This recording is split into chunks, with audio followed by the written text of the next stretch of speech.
All right, everyone, ready for today? We're going deep on something you probably don't think about too much. Let me guess. Network cabling. Okay, I was thinking maybe like the metaverse or something. Well, those things need cables too, right? Yeah, true. We use it all the time, but never really think about it. Right, the internet, connecting devices, it's everywhere. Invisible, but so important. Underneath it all.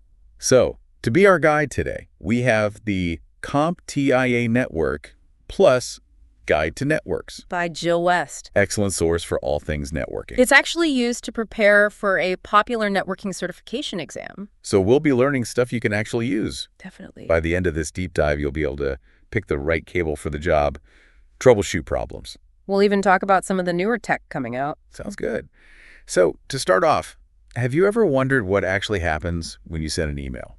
Or stream a video. Yeah, how does it actually get from point A to point B? It's all about data transmission. Like cars on a highway. Exactly. Each bit of data is like a tiny car zooming down the highway. And the highway is the cable. Yes.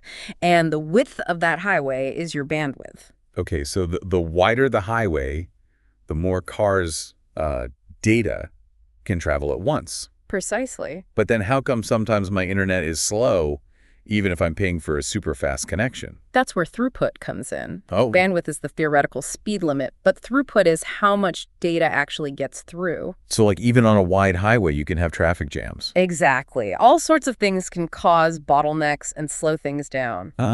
So it's not always my internet provider's fault then. Right. There could be other things causing the slowdown. No, I'm starting to see why this is all important. It can be pretty complex. Yeah, definitely. A lot of factors at play. So what are some of the things that can cause these slowdowns? Well, we call them transmission flaws.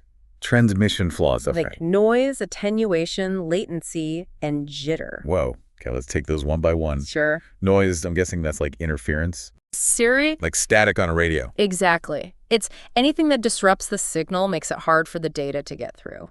So like when you're on a phone call and you hear crackling. Precisely. Annoying. Yeah. And it happens with data, too.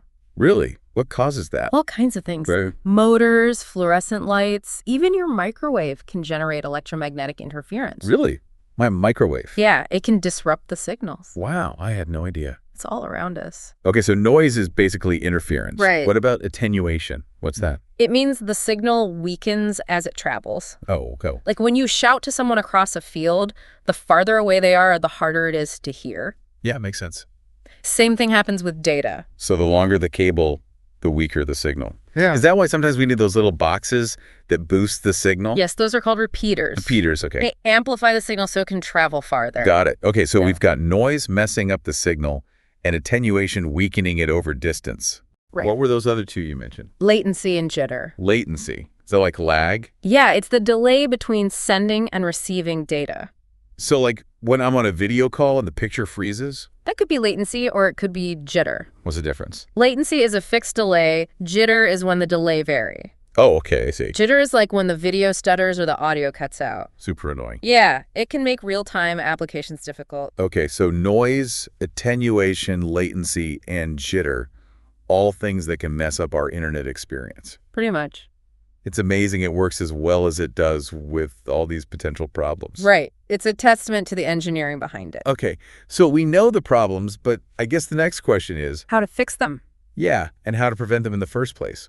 That starts with understanding the different types of cables we use. Oh, right, because it's not all just one type of wire, is it? Not at all. There are many different types, each with its own strengths and weaknesses. Okay, I'm ready for a cable crash course.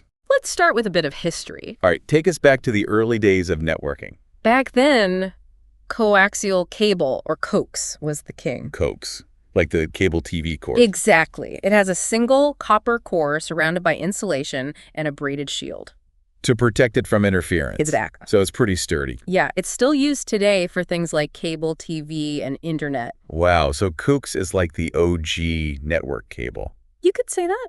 What came after coax? Well, there's twinaxial cable, or twinax. Twinax. What's that? It's similar to coax, but it has 2 cores instead of 1 2 cores, why 2? to allow for higher data throughput. So it's faster. Yes, and it's also very rugged. Okay, So twinax is like the heavy-duty version of coax. Exactly. Got it. So those are the old school cables. Yeah, they're still used in some applications, but But what about the cables we use today? those are mostly twisted pair cables. Twisted pair. Why are they twisted? It's actually a clever way to reduce interference. Really? How does that work?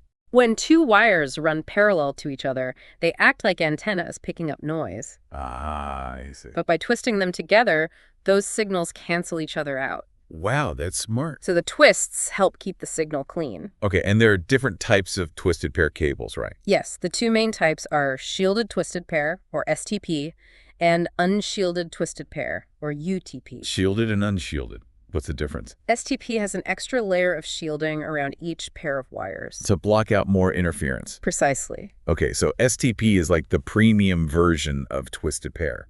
You could say that. And they both use that same type of connector, right? The RJ45. Yes, that's the standard connector for twisted pair cables. Okay, so RJ45 is like the universal language of twisted pair. Pretty much. But here's a question. Even though they use the same connector, the wiring inside can be different, right? You're right. There are two different wiring schemes. Wait, what?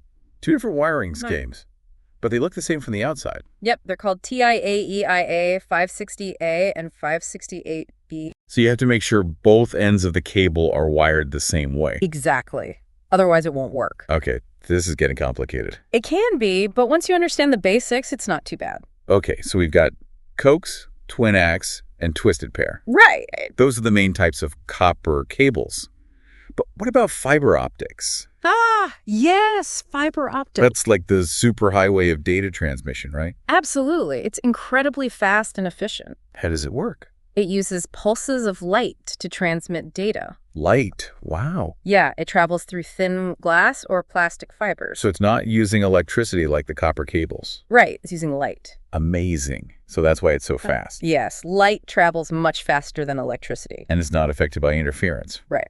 That's another advantage of fiber optics. It's very resistant to noise. So it's like the ultimate cable then. It has a lot of advantages, but it's also more expensive. Ah, there's always a catch. And it requires specialized equipment for installation. So it's not as easy to work with as copper. Not quite, but it's becoming more common as the technology advances. Okay, so fiber optics is like the Ferrari of network cables. Fast, efficient, but pricey. Makes sense. So we've got copper cables and fiber optic cables. Those are the two main categories. And within each category, there are different types and standards. Exactly. It's a lot to keep track of. It can be overwhelming at first. But it's all starting to make sense now. I'm glad to hear that. So we've got a good overview of the different types of cables. We've covered the basics. What's next?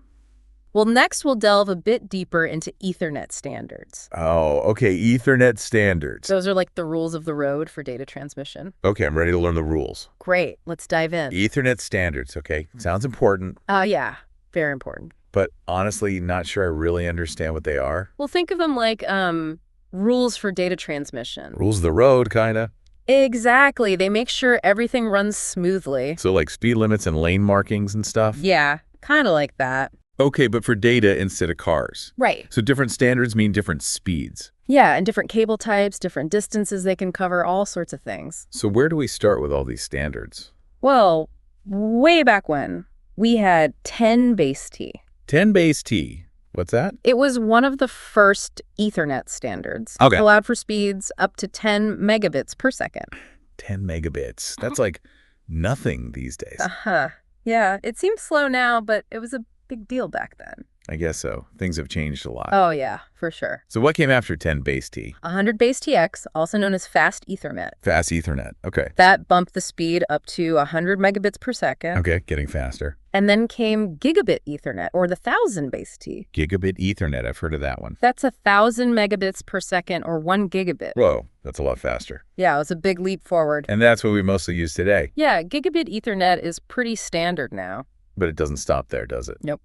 For those who need even more speed, there's 10G base T. 10G base T. What's Yeah. that? 10 gigabit Ethernet, so 10,000 megabits per second. Seriously?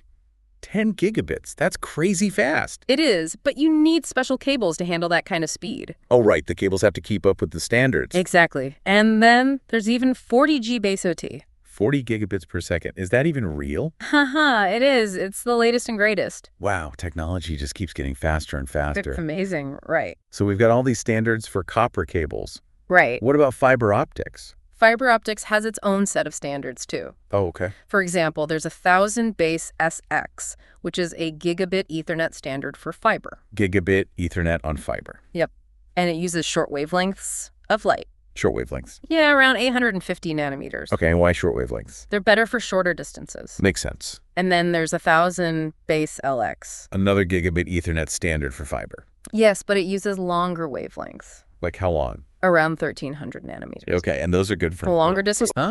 So shorter wavelengths for shorter distances, longer wavelengths for longer distances. You got it. And what about 10 gigabit Ethernet on fiber? We have standards for that too, like 10G base SR and 10G base LR. Okay, so lots of different standards for fiber too. Yep, just like with copper. So with all these different standards, how do we know which one to use? Good question. It depends on a few factors. Like what? Well, the distance you need to cover is a big one. Right, different cables have different maximum distances. Exactly. And then the speed you need is also important. Okay, so if I just want to check email, I don't need 10 gigabits per second. Probably not, haha. What else do we need to consider? The environment where the cable will be installed. Oh, right, like if there's a lot of interference. Exactly. So we need to think about the distance, the speed, and the environment. And of course, the budget. Yes, always the budget. Fiber optics is great, but it can be expensive. So sometimes you have to compromise. Sometimes. What about future-proofing? Should we always go for the fastest option, just in case? That's a good thought, but it's not always necessary. Okay. It's more about making smart choices that will allow your network to grow. So like if I don't need 10 gigabits today, but I might need it in the future, I should plan for that. Exactly. It's better to be prepared than have to upgrade later. This is all making a lot more sense now. I'm glad. So we've covered the different types of cables, the different standards, how to choose the right ones. You've laid a good foundation. What's next on our cable journey? Well, next we'll talk about troubleshooting. Oh, okay, troubleshooting. What to do when things go wrong. Because let's be real, things always go wrong eventually. Yeah, that's true. All right, I'm ready to learn how to fix those cable problems. Great. Let's dive in. Okay, so we've covered a lot of ground here. Different cables, different standards. How to choose the right ones, yeah. Now let's talk about what to do when things don't go as planned. Troubleshooting. Every tech person's favorite thing. Haha. Well, it can be frustrating, but... But also kind of fun, like solving a puzzle. Exactly. And it's empowering to be able to fix things yourself. Totally. So where do we start? What are some common cable problems we might encounter? Well, with fiber optics, one common issue is fiber type mismatch. Fiber type mismatch. What's that? It's when you try to connect two incompatible fiber optic cables. Incompatible. How can they be incompatible if they both have those little connector things? Well, the connectors might look the same, but the fibers inside can be different. Oh, right, like the different core sizes and stuff we talked about earlier. Exactly. And if the cores don't match, the signal won't be able to transmit properly. So it's like trying to fit a square peg in a round hole. Pretty much. Okay, so how do we avoid that? By carefully checking the specifications of your cables and connectors before you connect them. So double check everything. Don't just assume they'll work together. Right. It's better to be safe than sorry. What other fiber optic problems are there? Another one is wavelength mismatch. Wavelength mismatch. Yeah, remember we talked about how different wavelengths of light are used for different types of fiber? Uh-huh. Well, if you use the wrong wavelength for the cable, you'll have problems. Problems like? Signal loss, intermittent connectivity, maybe even no connectivity at all. Yikes. So how do we know which wavelength to use? Again, it's about checking the specifications and making sure everything matches. Okay, compatibility is key. Definitely. So fiber type mismatch, wavelength mismatch, what else? Dirty connectors can also cause problems. Dirty connectors. Really? Oh, yeah, those little connectors are sensitive. Even a little dust can mess things up. Absolutely. It Right. can disrupt the flow of light and weaken the signal. So we need to keep those connectors clean. Very clean. Use a special fiber optic cleaning kit. Okay, noted.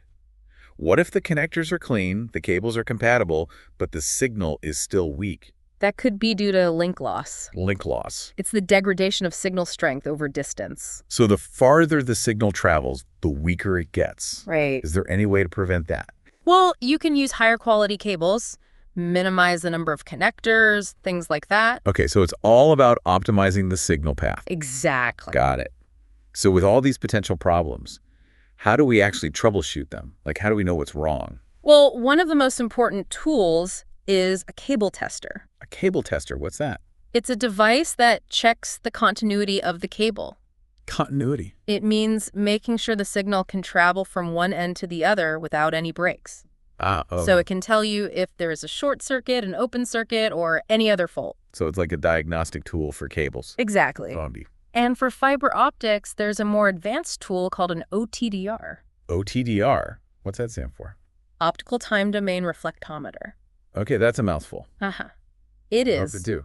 It sends pulses of light down the cable and measures the reflections. Reflections. Yeah, like an echo. Okay. And by analyzing those reflections, it can tell you a lot about the cable. Its length, attenuation, connector loss, even the location of any faults. Wow, that's pretty amazing. It's like an X-ray vision for fiber optics. So we've got cable testers and OTDRs. Those are the main tools for troubleshooting. But sometimes it can be something simple, right? Absolutely. Always start with a visual inspection.